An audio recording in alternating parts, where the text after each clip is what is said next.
parents need to understand that raising your kids countercultural is where we should be moving into, and how we should be teaching kids that the culture is going to tell you to do one thing, but as Christians, we do something that's different. We follow the words of Scripture.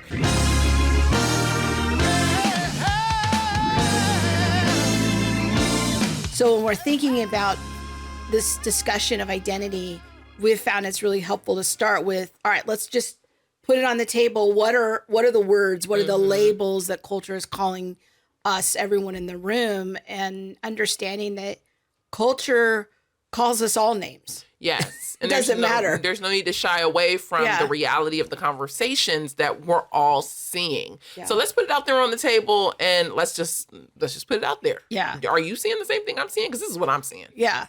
And I think that the culture's also really sending a strong message to people now that they can just define themselves any kind of way that they want, especially in the gender conversation of you can redefine yourself, because everything can be deconstructed and reconstructed. Yes.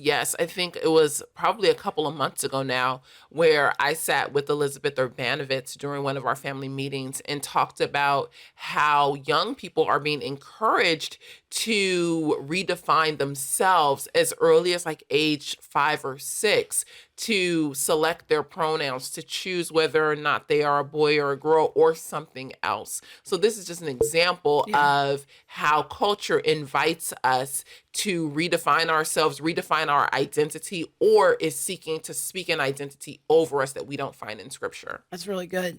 So then when we think about, from a Christian perspective, we think of the word identity, we try to define it as an identity is what God declares over us. It's something that he says is true of us in a declarative sense. It's an objective truth. It's not based on our feelings. It's not based on our sin, our lived experiences. It's something that is objectively true about us. I tend to say it's the way that God defines us.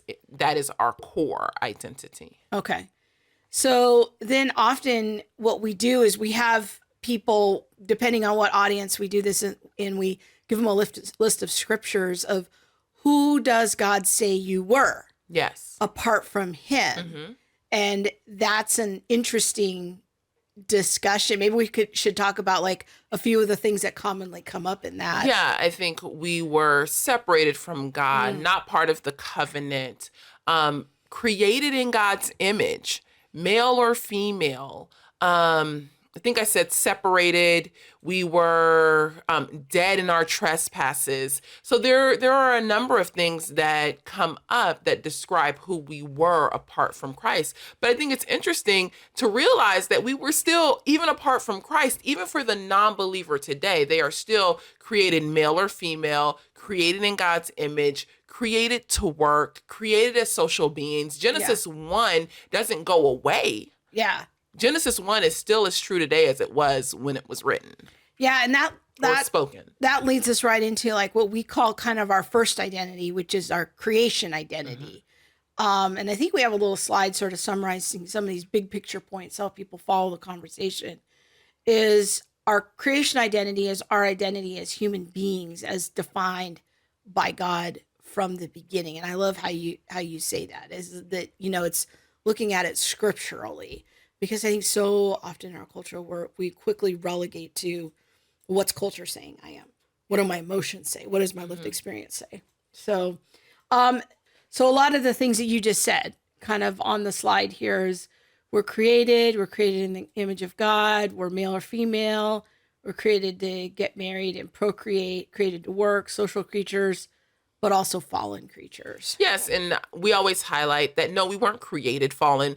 Fallen, sinful is not part of our creation identity. However, sin impacts everyone beyond Adam and Eve. Yeah. And so maybe our procreated identity, like our identity or post-fall. Our post-fall narrative, post-fall identity is that we are all impacted by sin. But it was not part of our Genesis 1 identity. Yeah, God's original plan. Yeah. Yeah, that's good. And I think what's so interesting to me about this list is how much our culture is drifting from these things. Like our creation identity is so under assault right now in the culture. I mean, you just look at that list right there and you think immediately like what we call identity theft that's happening, that marriage is being redefined.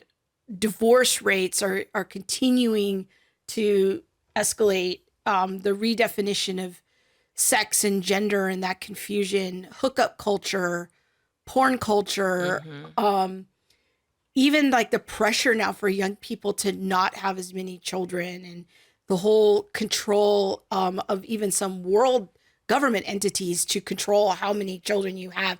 All of these go right to our creation identity. Yeah.